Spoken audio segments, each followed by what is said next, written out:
네, 시청자 여러분 안녕하십니까. 공감 토크의 심재호입니다. 네, 숫자상으로는 1월이 첫 시작의 달이겠지만 사실 우리나라는 한 해의 시작은 3월이라 할 수 있습니다. 3월은 새봄이 오는 계절이기도 하지만 학교마다 입학과 새학기가 시작되는 달이기 때문입니다. 학생들은 새학기에 많은 계획을 시작하기도 합니다. 그 계획은 희망의 새싹일 텐데요. 오늘은 꿈이 있어 늙지 않는 만학도들의 희망을 키우는 안산의 용신학교 김경욱 교장 선생님과 함께 만학도의 꿈에 대한 이야기를 들어볼까 합니다. 네, 이 자리에는 김경욱 안산 용신학교 교장 선생님이 자리해 주셨습니다. 선생님 안녕하세요. 네, 반갑습니다. 네, 이 3월 되면 우리 학교가 가장 바쁠 시기인데 저희 방송에 출연해 주셔서 고맙습니다. 네, 오히려 저를 초대해 주셔서 우리 용신학교를 소개할 수 있는 기회를 주신 점에 대해서 감사드립니다. 네, 용신학교 어떤 학교인지 먼저 소개 좀 부탁드릴까요? 용신학교는 제도 교육에서 소외된 네. 교육을 받지 못한 성인들이 지금은 공부를 하고 있습니다. 또한 초등학교와 중학교 과정의 학력 인정 학교로 이제 검정고시를 치르지 않아도 졸업장을 받을 수 있는 정말 우리 성인들에게는 꿈의 학교, 희망의 학교라고 할 수 있습니다. 우리가 보통 이런 학교를 옛날에 야학이라고 부르지 않았습니까?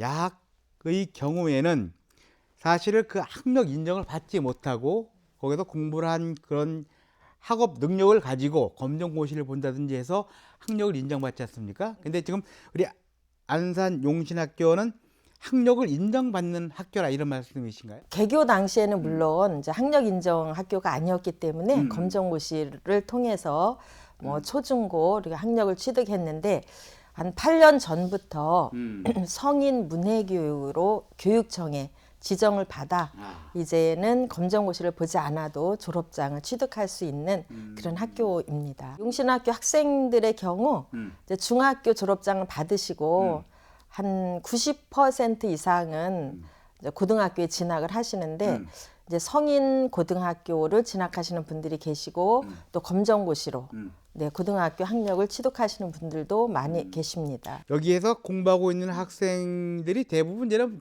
연세가 많으신 그렇죠. 분들이시더라고요.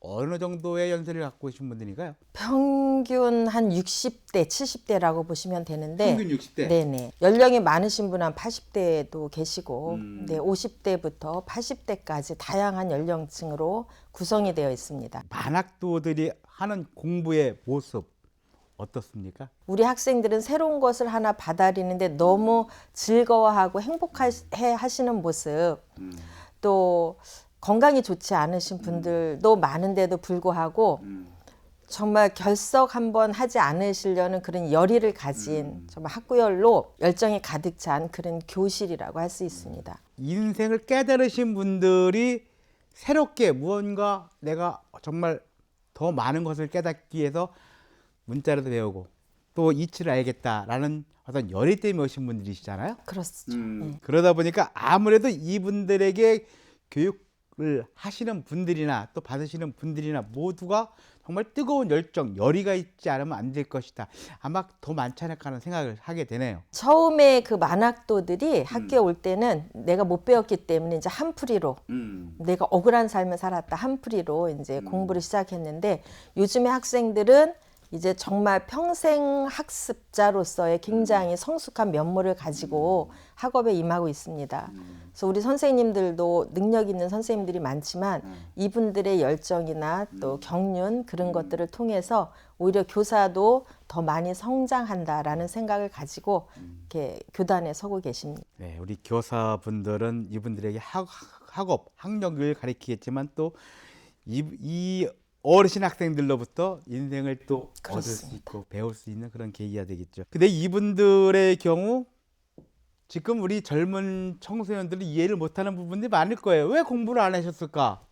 그죠? 근데 하지만 이분들의 연세를 추정코자 6.25 세대, 이전 세대, 전후 세대일 텐데 이분들이 대부분 이제는 경제적 능력, 사회적 환경 때문에 그리고 시대적 편견 때문에 공부를 못 하시는 경우가 많았죠. 그렇죠. 예.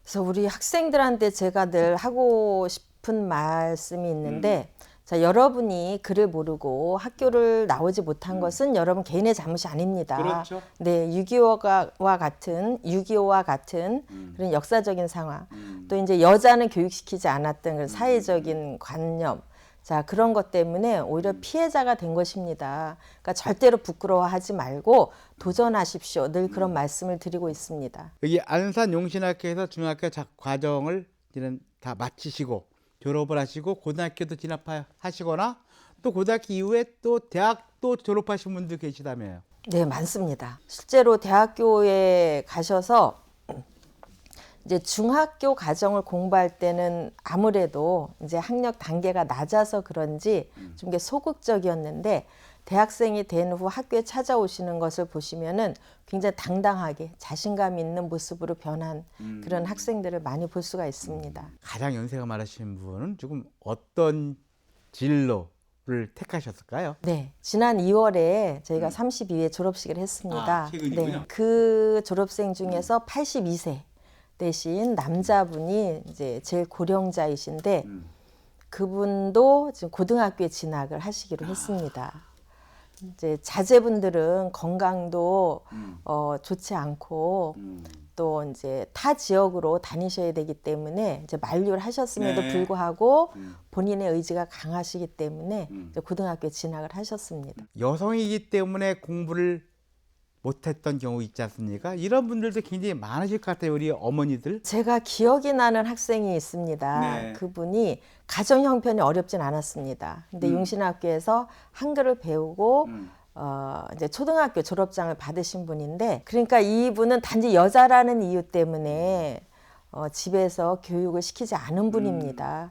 이제 그런 분들이 교육을 통해서 당당해지는 모습 이런 것들을 보는 게 우리 교사로서는 큰 즐거움이라고 할 수 있습니다. 40년, 50년 전에는 사실 우리 사회가 여성에 대한 교육 편견이 굉장히 심했던 때 아니겠습니까? 이분들이 이제 그러니까 글을 이제 읽게 되시면서 어떤 모습이시던가요, 그분들이? 글을 깨우쳐 가시면서 표정이 밝아지시고 자신감을 되찾아가는 그런 모습 우리 교사들이 느낄 수 있는 거고, 또 이제 가족들이 본인을 바라보는 시각이 달라진다고 생각을 하십니다. 더 중요한 것은 이제 개인 내부의 변화라고 할 수 있는데요. 내가 이제 가방끈이 짧기 때문에 글을 모르기 때문에 불이익을 당해도 자기 주장을 못 하셨던 분들이 이제 당당하게 자기 주장을 하실 수 있고, 이제 아주 작은 예로 은행에 가서 업무를 못 보셨던 분들이 있습니다. 근데 글을 배워서 은행에서 내가 스스로 돈을 찾았다. 이런 말씀을 하시면서 더없이 기뻐하시는 모습, 그런 모습은 아주 용신에서는 흔히 볼 수 있는 그런 모습입니다. 그런데 이제 이 방송을 보시는 우리 많은 시청자 여러분, 특히 이제 연세가 많이 드신 시청자 여러분 가운데 나도 이 학교를 가고 싶다 하시는 분들이 계실 거예요. 우리 이분들을 위해서 어떤 분들이 우리 용신학교에 입학할 수 있는 자격 조건 같은 거 있으면 말씀 좀 해주시죠. 우선 자격 조건은 배우고자 하는 열의만 가지고 계시면 됩니다. 네, 나이에 관계없이, 네, 성별에 관계없이 누구든지 내가 뭔가 배우고 싶어라는 생각을 가지신 분은 누구든지 입학을 하실 수가 있습니다. 네. 특히 이제 직장인들을 위해서 야간반도 개설이 되어 있기 때문에 주저하지 마시고 한번 도전하실 것을 권합니다. 이 우리 내국인 남녀노소뿐만 아니라 앞서 그러니까 외국인의 경우도 입학이 가능하다는 것을 알고 있는데요. 네네. 어떤 외국인들이 입학할 수 있을까요? 우선 외국인이 용신학교에서 할 수 있는 거는 이제 한국어를 배우는 것이 있고, 또 결혼 이주 여성 같은 경우 한국에 정착해서 살아야 되기 때문에 이제 학력에 대한 필요성을 많이 느끼고 있습니다. 그런 이주 여성들이 우리 내국인과 같이 이제 학력 인정 프로그램에 들어와서 이제 중학교, 고등학교 학력을 취득하고 있습니다. 외국인 또한 특별히 자격이 없이 내가 하고자 하는 열의만 있다면은 공부를 하실 수 있습니다. 아까 외국인의 경우도 이제 한국으로 시집 온 외국인의 경우도 또 그 나라에서 우리가 40년 전, 50년 전에 어떤 여성 편견 때문에 공부를 못한 그런 경우도 있나요? 물론 있죠. 그리고 이제 다른 이유로 또 학력이 낮은 그런 결혼 이민자들도 많이 있습니다. 근데 이제 한국어를 어느 정도 터득을 한 다음에 그다음 이제 도전하는 게 이제 학력, 네, 보안 교육에 도전을 하고 있습니다. 이 학교에 들어가려면은 뭐 입학금 같은 게 있나요? 등록금 있습니다. 뭐 이런 거? 네. 얼마나 들어갑니까? 우선 초등학교 학력 인정 과정은 처음에 입학할 때 입학금을 10만 원을 냅니다. 이제 한 번만 내면 1년 동안 공부를 하실 수가 있고, 그다음에 중학교 과정은 입학금이 25만 원입니다. 한 번만 내시면 이제 1년 동안 공부를 하실 수 있습니다. 근데 워낙 그 초등학교는 우리 한국의 경우 의무 교육 아닙니까? 그렇죠. 그런데 어떻게 등록금을 받죠? 네. 중학교까지 의무 교육입니다. 그렇죠. 예, 예. 바로 그 부분을 저는 국가나 지방자치단체에 요청하고 싶습니다. 저희 용신학교는 어떤 경상비에 대한 지원이 없기 때문에 학교를 운영하기 위해서는 필수 경비가 필요합니다. 이제 그것이 우리 학생들이 내는 입학금으로 충당이 되고 있습니다. 의무 교육인 초등학교와 중학교 과정을 공부하는데 이제 그런 점들을 우리 그 학생이 몇 년 전에 대통령에게 편지를 썼습니다. 우리가 나이가 들었을 뿐이고 그렇죠. 뿐이죠. 그런데 과정은 초등학교 과정이지만 네, 국민입니다. 그런데 왜 적지만 비용을 부담해야 됩니까? 이제 그런 문제를 제기를 했는데 아직까지 이것이 평생교육법에 의한 학교라서 이렇게 지원이 경상비 지원이 되고 있지는 않습니다.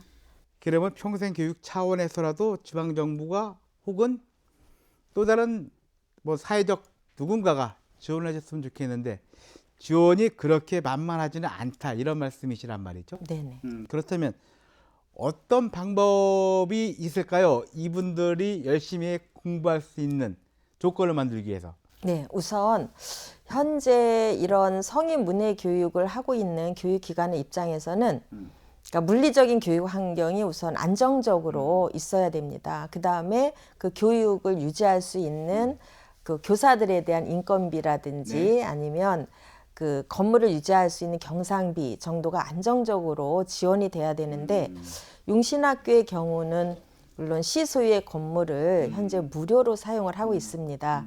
근데 그 건물이 아주 노후하고 그다음에 학생 수에 비해서 굉장히 공간이 협소하기 때문에 시장님께 얼마 전에도 시장님께 우리 학생들이 좋은 공간에서 공부할 수 있게 좀 배려를 해주십시오라는 말씀을 드렸습니다. 그래서 아마 좋은 결과가 나오기를 기대는 하고 있는데 잘 모르겠습니다. 우리 교장 선생님께서 우리 용신학교 교육 제도가 필요하신 분들에게 드리고 싶은 말씀 있으면 한 말씀 해주시죠. 네. 자, 용신학교가 필요하신 분들, 여러분이 글을 모르거나 또 학교를 다니지 못한 것은 여러분 개인의 잘못이 절대로 아닙니다. 그래서 부끄러워하거나 망설이지 마시고 지금이라도 내가 배움의 열정이 조금이라도 마음 한켠에 있으시다면은 용신학교의 문을 두드리시기 바랍니다. 우리 용신학교에서는 여러분의 친구가 되어서 여러분이 배우고자 하는 열정을 이끌어 주시고 늘 응원하고 지지해 주시는 그런 선생님들이 기다리고 있습니다. 자, 용기 내시고 도전하십시오. 네. 용기 내고 도전하신 가운데 정말 꿈도 있고 희망도 있고 건강도 되찾을 수 있지 않나라는 생각을 하게 됩니다.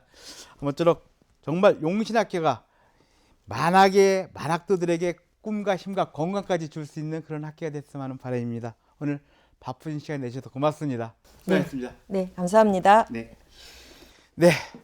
배움에는 끝이 없다고 합니다. 그 배움, 누군가에게 큰 힘이 될 수 있는 배움, 그것을 지원하는 것도 국가의 몫일 겁니다. 국가의 몫, 단순히 국가뿐만 아니라 지방정부 그리고 이웃도 함께 행하여야 할 우리들 모두의 책임이라고 생각됩니다. 오늘도 끝까지 시청해 주신 시민 여러분 대단히 고맙습니다. 행복하십시오.